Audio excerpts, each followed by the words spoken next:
দীঘার ঢেউ এবং পুরীর জগন্নাথ ধামের দর্শন সেরে আজ আমি পা বাড়ালাম এক শান্ত, নিরিবিলি অথচ মনোরম এক সমুদ্র পরিবেশে, সমুদ্র সৈকত।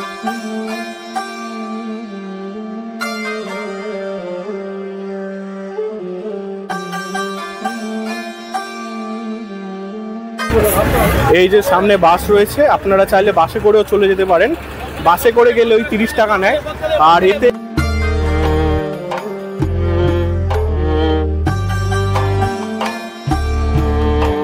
এই সামনে যে রাস্তাটি রয়েছে, এই রাস্তাটি হলো সোজা সি বিচ যাওয়ার রাস্তা।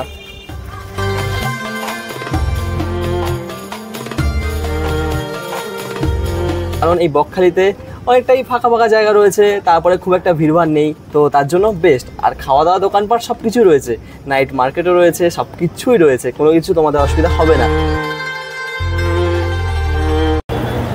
নমস্কার, আমি রাহুল। আশা করছি আপনারা সবাই ভালো আছেন।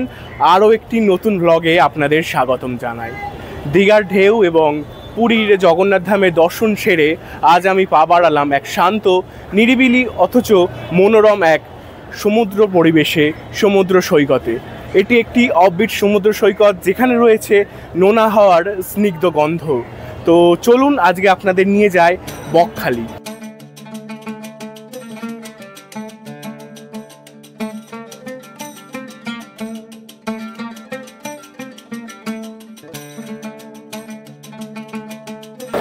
থ্রি 4720 নামখানা লোকাল 7টা 14 মিনিটে ছেড়ে যাবে, দিয়ে দিয়েছে 19 নম্বর প্ল্যাটফর্মে।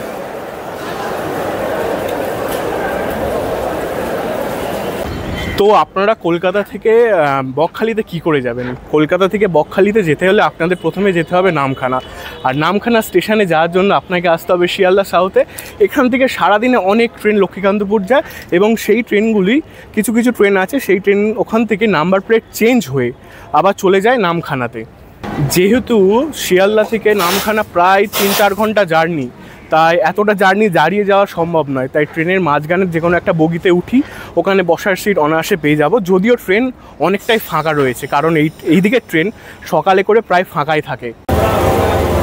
এখন বাজে 7:15। মাত্র 1 মিনিটের দেরিতে আমাদের ট্রেন শিয়ালদা থেকে ছেড়ে দিল, 19 নম্বর প্ল্যাটফর্ম থেকে ছাড়লো। 1 মিনিট দেরি খুব একটা বড় ব্যাপার নয়।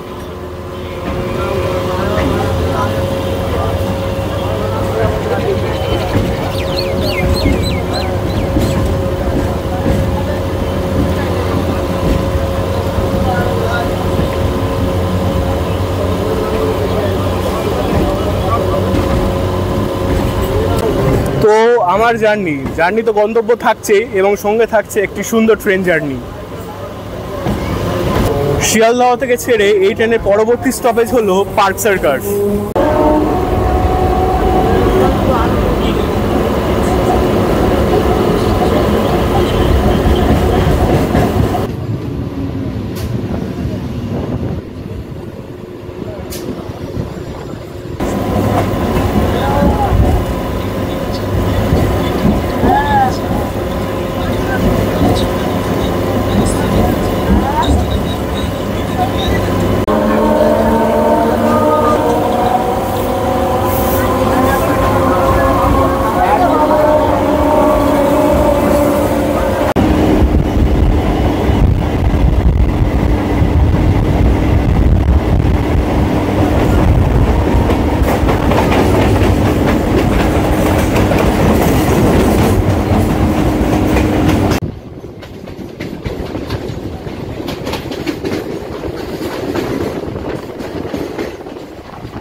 এখন চলে এলাম বালিগঞ্জ স্টেশনে। আর এই বালিগঞ্জ স্টেশন থেকেই বজবজ যাওয়ার লাইন আলাদা হয়।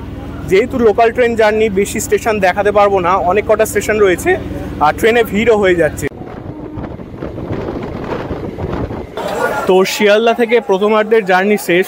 61 কিলোমিটার জার্নি পথ অতিক্রম করে আমরা এখন এসেছি লক্ষ্মীকান্তপুরে। আর লক্ষ্মীকান্তপুরে আসার সময় ছিল 8:54।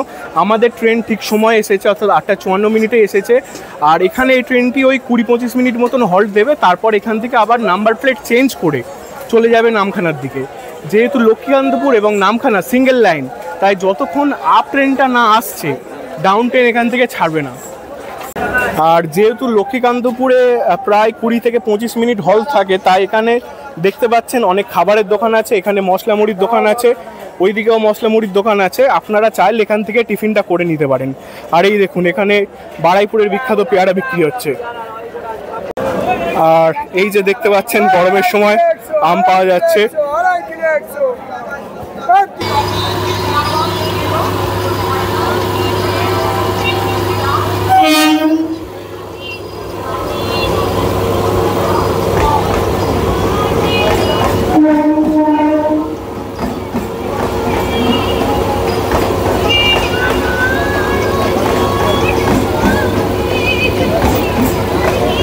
এই আপের ট্রেন ঢুকে গেল, এবার আমাদের ডাউন ট্রেন অর্থাৎ লক্ষ্মীকান্তপুর নামখানা লোকাল এবার ছেড়ে বেরোবে। বেশ খানিকক্ষণ লেট হয়ে গেছে, এখান থেকে 9:15 ছেড়ে যাওয়ার সময় ছিল, আর এখন বাজে প্রায় 9:30।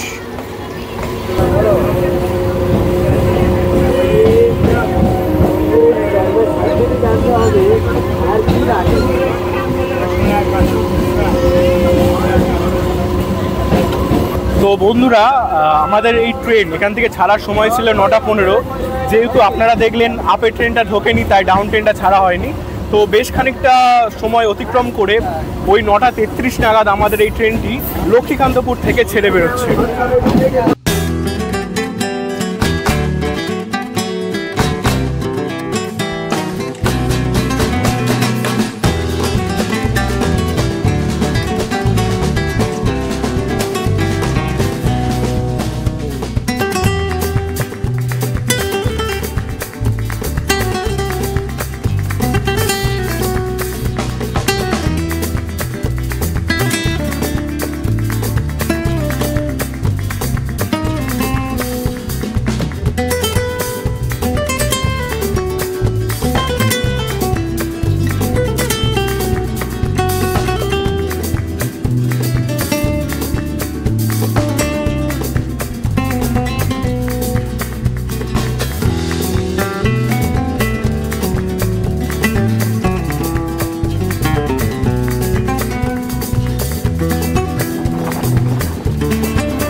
তো বেশ খানিকটা সময় দেরি করে আমাদের ট্রেন এখন কাকদ্বীপে এসেছে।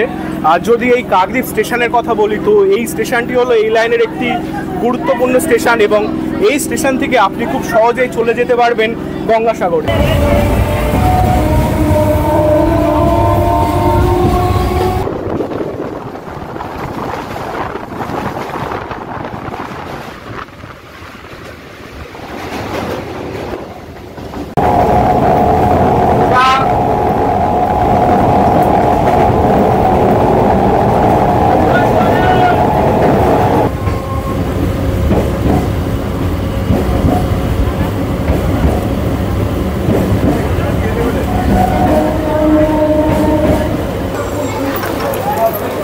তো শিয়ালদা থেকে 3.5 ঘন্টার জার্নি শেষ, অবশেষে আমরা এসে পৌঁছেছি নামখানাতে।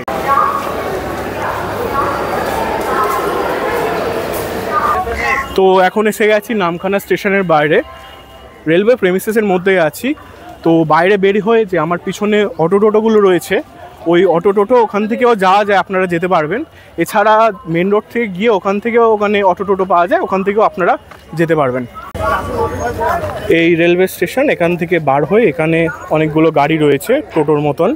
এখান থেকেও আপনারা চাইলে বকখালি কিংবা মৌসুমী আইল্যান্ড যাওয়ার জন্য আপনারা এখান থেকে যেতে পারেন।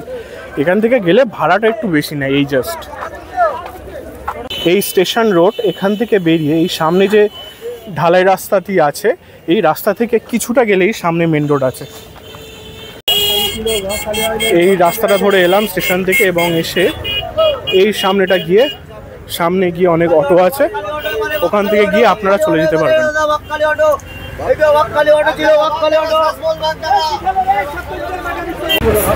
এই যে সামনে বাস রয়েছে, আপনারা চাইলে বাসে করেও চলে যেতে পারেন। বাসে করে গেলে ওই 30 টাকা নেয়, আর এতে ভিতরে সিট পাওয়ার সম্ভাবনা নেই।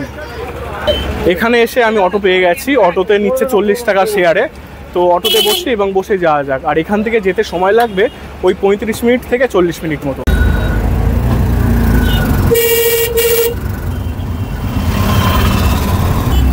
এখান থেকে বকখালির ডিস্টেন্স দেখাচ্ছে 25 থেকে 26 কিলোমিটার এবং যেতে আমাদের সময় লাগবে 30 মিনিট।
এখন আমরা ক্রস করছি হাতানিয়া দোয়ানিয়া ব্রিজ।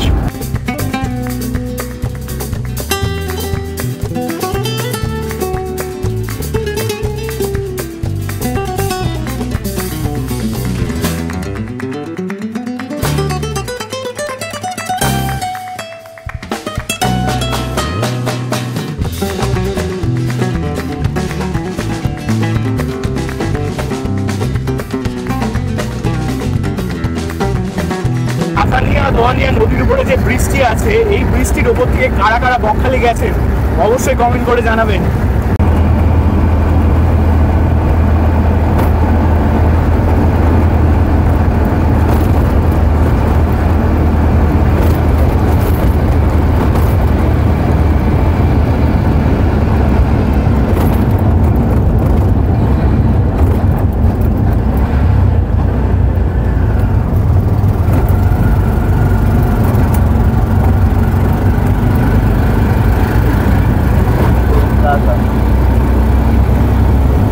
এখানে শো করছে বকখালি 24 কিলোমিটার।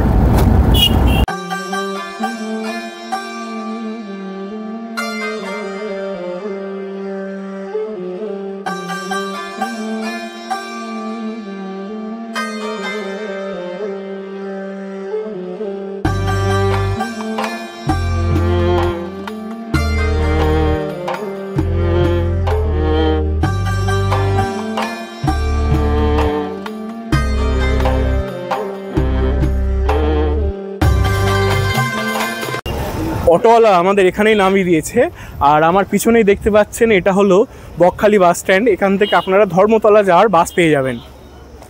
আর এই সামনে যে রাস্তাটি রয়েছে, এই রাস্তাটি হলো সোজা সি বিচ যাওয়ার রাস্তা। আমরা এই রাস্তাটা থেকে আসলাম এবং এই সোজা যে রাস্তাটা চলে যাচ্ছে, এই সোজা যে রাস্তাটা যাচ্ছে, এটা সোজা গেলে আপনারা সি বিচ পেয়ে যাবেন। আমরা এলাম এই রাস্তাটা থেকে, আর এসে সামনে একটা খুব সুন্দর মন্দির রয়েছে, আর চারপাশে রয়েছে খুব সুন্দর সুন্দর দোকানপাট, বিভিন্ন জিনিস এখানে বিক্রি হচ্ছে।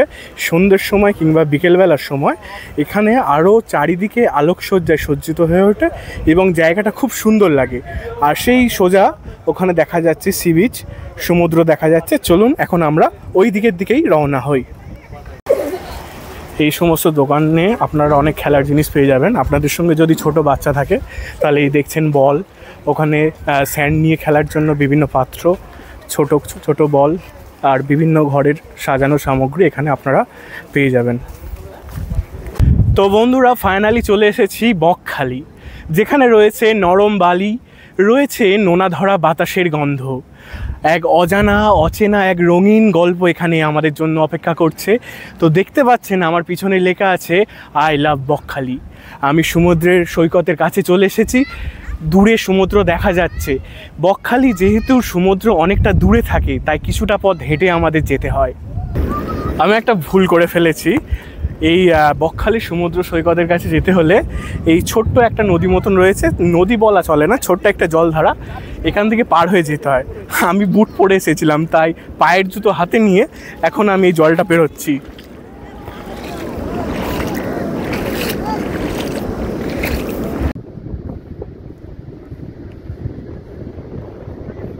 বন্ধুরা, আজ জুন মাসের 4 তারিখ, অর্থাৎ জুন সবে পড়েছে এবং বাংলায় প্রাক বর্ষার মরশুম শুরু হয়েছে।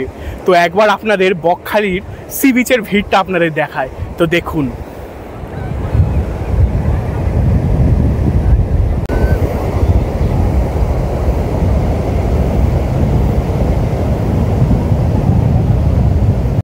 তো আপনারা দেখতে পেয়েছেন, আশা করি আর বলে বোঝাতে হবে না এখন কি ক্রেজ চলছে এই বকখালির। আজ কিন্তু উইকেন্ড নয়, আজ উইকডেজ, আজ বুধবার। উইকডেসে যদি এত ভিড় হয়, তাহলে উইকেন্ডে কি অবস্থা হয় আপনারা ভাবুন। বন্ধুরা, আমি যেহেতু ওয়ান ডে ট্যুরে বকখালিতে এসেছি, তাই সমুদ্রে স্নান করার আমার কোনো এখন ইচ্ছা নেই। ইচ্ছা থাকলেও উপায় নেই, কারণ আমি বাড়ি থেকে এক্সট্রা কোনো জামা প্যান্ট আনিনি। তো আর দেখতেই পাচ্ছেন কেমন ভিড় হচ্ছে এই সমুদ্র সৈকতে, দেখে কিন্তু স্নান করতে খুব ইচ্ছা করছে।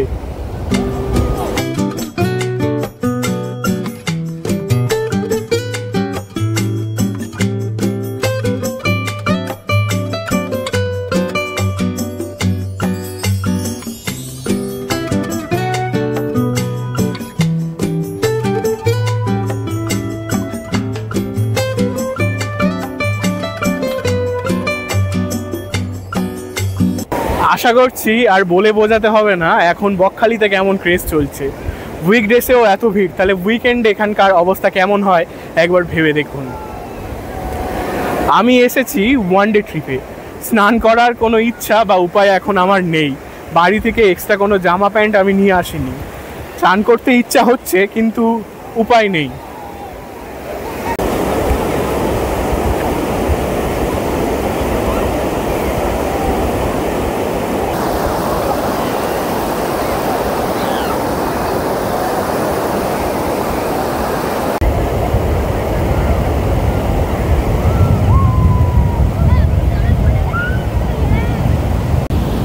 আজ ওয়েদারটাও বেশ দুর্দান্ত, বেশি রোদ নেই, মেঘ করে রয়েছে আকাশে এবং ঠান্ডা ঠান্ডা ভাব রয়েছে ওয়েদারে আজকের। আজ জাস্ট অন্যরকমই মজা হবে যদি কেউ বকখালিতে আসেন।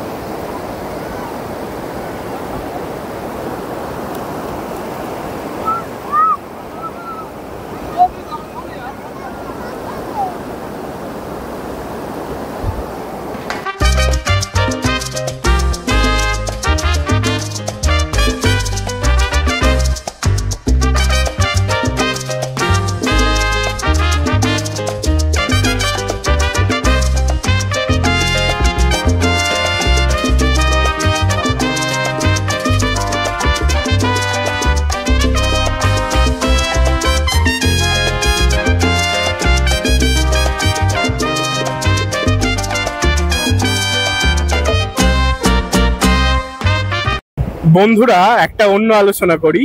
এই যে সমুদ্র ঢেউ যেটা এখন এই দিকে চলে আসছে, এটাকে বলে শোয়াস। আর যখন এই সমুদ্র সত্যি ফের সমুদ্র সৈকতের কিছুটা দূরত্ব গিয়ে আবার ফের সমুদ্রের দিকে ফিরে আসবে, তখন তাকে বলে ব্যাকওয়াশ।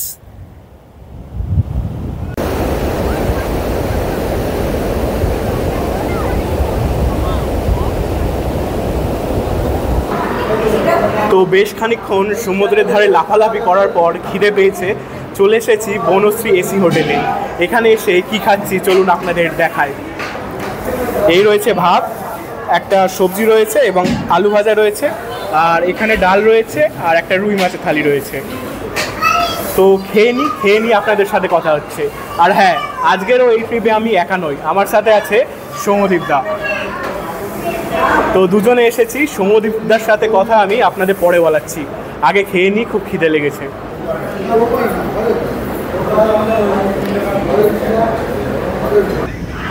তো দুপুরের লাঞ্চ সেরে আবার আমরা চলে এসেছি সমুদ্র পাড়ে। সমুদ্র পাড়ের এই অসাধারণ দৃশ্য যা মনোমুগ্ধকর এক কথায় বলা চলে। তো আমি বলেছিলাম আমার সাথে আরেকজন এসেছে সৌম্যদীপ, তার সাথে আপনাদের পরিচয় করিয়ে দিই। তো আমার সাথে এসেছে সৌম্যদীপ দা, চ্যানেল আছে, চ্যানেলের নাম টেস্ট টু ট্রাভেল। ভালো চ্যানেল, প্রত্যেক সময় ভিডিও বানায় এবং ভিডিওর রিচও খুব ভালো। তো যাই হোক, সৌম্যদীপদার কাছে জিজ্ঞেস করি, এখানে এসে কেমন লাগছে তোমার? আপাতত আমার তো বকখালিতে ফার্স্ট টাইম, আমি তো এসে খুবই ভালো লাগছে। দীঘা, পুরী, মন্দারমণি অনেক ঘুরেছি এবং আমার চ্যানেলও সবার সঙ্গে শেয়ার করেছি। তো আজকে এই বকখালির ট্যুরটাও তোমায় দেখালাম, আমারও খুব ভালো লাগলো, এক্সপিরিয়েন্স খুব সুন্দর বকখালির। তো বকখালির হাওয়া এই বকখালিতে তোমরা আসতে পারো, আমি রিকমেন্ড করবো, কারণ বকখালিতে কোনো দুর্গন্ধ বলতে কিছু নেই, আর খুব সুন্দর একটা নিরিবিলি জায়গা। তো তোমরা যারা এই বকখালি ঘুরতে আসতে চাও, যারা মানে বেশি একটা ভিড়ভাট্টার মধ্যে থাকতে চাও না, একটু নিরিবিলি জায়গার মধ্যে একাকিতভাবে থাকতে চাও, তারা এই বকখালিতে আসতে পারো। কারণ এই বকখালিতে অনেকটাই ফাঁকা ফাঁকা জায়গা রয়েছে, তারপরে খুব একটা ভিড়ভাড় নেই, তো তার জন্য বেস্ট। আর খাওয়া দাওয়া, দোকানপাট সব কিছুই রয়েছে, নাইট মার্কেটও রয়েছে, সব কিছুই রয়েছে, কোনো কিছু তোমাদের অসুবিধা হবে না। আর যদি তোমরা আসতে চাও কলকাতা থেকে, তাহলে তোমরা বাসে আসতে পারো, ট্রেনে আসতে পারো। আমরা বাসেও এসেছি, ট্রেনেও এসেছি। তো আজকে আমাদের জার্নি ছিল ট্রেনের, বাট আমাদের বাসের জার্নি ছিল, তো সেটা আর বাস জার্নি করা হয়নি। প্ল্যান ছিল প্রথমে বাসে আসার, তো বাসে আসেনি, আজকে ট্রেন জার্নি করা হয়েছে। তো পরবর্তীকালে চেষ্টা করবো তোমাদের বাস জার্নি করে দেখানোর, আজকের জন্য ট্রেন জার্নি ছিল। তো সৌম্যদীপদার কাছ থেকে শুনলে ওর এক্সপিরিয়েন্স কেমন, আর আমারও যদি এক্সপিরিয়েন্স বলি, খুব ভালো লেগেছে, আপনাদের তো আগেই জানিয়েছি। তো আজ এবার বাড়ির দিকে রওনা দেওয়া যাক। আর হ্যাঁ, বলে রাখি, আমার যেহেতু ওয়ান ডে ট্রিপ ছিল, আজকেই বাড়ি ফিরে যাব, তাই কোনো হোটেলের ভিডিও আমি করলাম না, কারণ আমি তো হোটেলে ছিলাম না। যদি আপনাদের হোটেলের ভিডিও দেখতে ইচ্ছা হয়, যদি আপনারা জানতে চান যে এখানে নন এসি বা এসি কেমন রেঞ্জে কেমন কি হোটেল রয়েছে, তাহলে কমেন্ট করে জানাবেন, আমি আর একটা ভিডিও করে আপনাদের জানাবো। তো চলুন এখন বাড়ির দিকে রওনা দেওয়া যাক। তো এই রয়েছে আমার পিছনে বকখালি লেখা, আই লাভ বকখালি। তো বকখালিকে টাটা বলে আমি এবার বাড়ির দিকে রওনা দিই। তো চলুন, সামনে অটো টোটো অনেক রয়েছে, ওখান থেকে অটো বা টোটো যে কোনো কিছুতে শেয়ারে করে এখন নামখানা স্টেশন, এবং সেই স্টেশন থেকে আবার চলে যাব বাড়ির দিকে ট্রেনে করে। বন্ধুরা, আপাতত চলে এসেছি আমি মেন রোডে। আমার পিছনেই দেখতে পাচ্ছেন বকখালি বাস স্ট্যান্ড। বাসে করে যাব না, সামনে অটো রয়েছে, ওই অটো করে এবার নামখানা স্টেশনের দিকে রওনা হব। অবশেষে অটোতে উঠে গেছি এবং রওনা দিয়েছি স্টেশনের দিকে। যার সময় অটোতে উঠেছি, অর্থাৎ এখন ওই 4টের আশেপাশে এমনই বাজে। তো 4:30 যে শিয়ালদা ট্রেনটা রয়েছে, ওই ট্রেনটা পেয়ে যাবো অনায়াসে। তো ওই ট্রেনে গেলে খুব তাড়াতাড়ি আমি বাড়ি পৌঁছে যাব।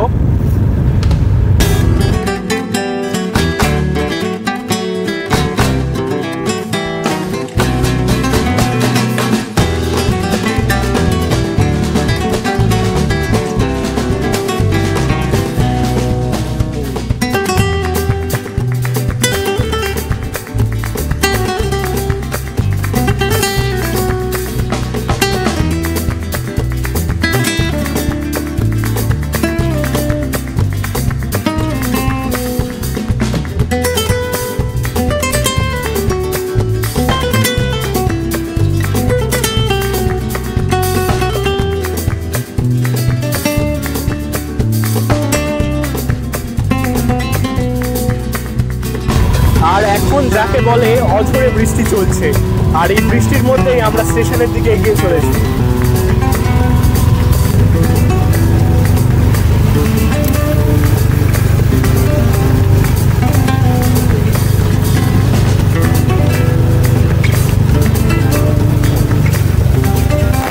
তো এখন যাকে বলে একদম অঝরে বৃষ্টি হচ্ছে, আর এই বৃষ্টির মধ্যে আমি ছাতা মাথায় নিয়ে যাচ্ছি স্টেশনের দিকে।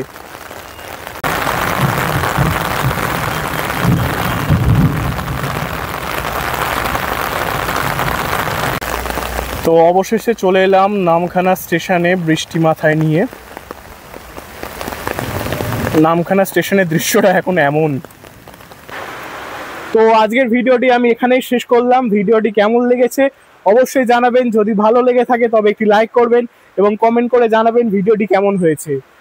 পরবর্তীতে আবার দেখা হবে, ততক্ষণের জন্য সুস্থ থাকুন, ভালো থাকুন, টাটা।